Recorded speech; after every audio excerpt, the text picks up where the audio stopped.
Nasir Uddin Patwari NCP নেতা ঢাকা সংসদীয় আসন ৮ থেকে তিনি নির্বাচন করেছিলেন।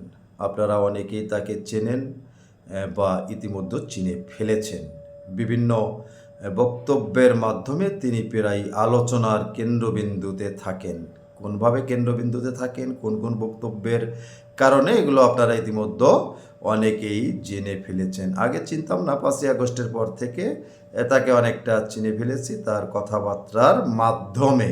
আমি যে কথাগুলো আপনাদের মাঝে শেয়ার করতে চাচ্ছি, আজ সারাদিন বাসায় ছিলাম, বাসায় বসে তার কিছু বক্তব্য শুনলাম। তবে তার বক্তব্যগুলো বিভিন্ন বিভিন্ন দিক নির্দেশনার বক্তব্য। তার ভিতর আমি একটা বিষয় আপনাদের মাঝে শেয়ার করার জন্য আসছি। সে বিষয়টি হচ্ছে, তার দৃষ্টিতে বেশিরভাগ মানুষ খারাপ, খুব কম মানুষ আছে ভালো। বিশেষ করে নেতা যারা, সাবেক প্রধানমন্ত্রী শেখ হাসিনা তার দৃষ্টিতে ফ্যাসিস্ট, ভালো নয়। ভালো বলে শেখ হাসিনার ভিতরে কোনো কিছুই তার দৃষ্টিতে হয়তো ছিল না, সেভাবেই তিনি তার বক্তব্যে তুলে ধরেন সাবেক প্রধানমন্ত্রী সম্পর্কে। বর্তমান প্রধানমন্ত্রী তারেক রহমান সম্পর্কেও তিনি বিভিন্ন কথাবার্তা বলেন, চাঁদাবাজ থেকে শুরু করে, অর্থাৎ খারাপের যে সংজ্ঞা আছে তারেক রহমানের ভিতর সবই আছে। সাবেক প্রধানমন্ত্রী সম্পর্কে তার বক্তব্য শুনলাম, বর্তমান প্রধানমন্ত্রী সম্পর্কে তার বক্তব্য শুনলাম, আরও অনেকের সম্পর্কে, মির্জা আব্বাস সহ বাংলাদেশের বিভিন্ন ব্যক্তি সম্পর্কে, দল সম্পর্কে তার কথাবার্তায় যেটা বুঝতে পারলাম তার বক্তব্যগুলো শুনে, তার দৃষ্টিতে তার চেয়ে ভালো ব্যক্তি বা ভালো মানুষ আর কেউ হতে পারে না। সে একাই ভালো মানুষ, একাই সৎ মানুষ, একাই স্বচ্ছ মানুষ।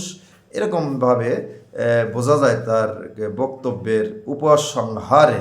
বাকি যে সমস্ত মানুষ, যে সমস্ত নেতা, যে সমস্ত কর্মী, বেশিরভাগই খারাপ।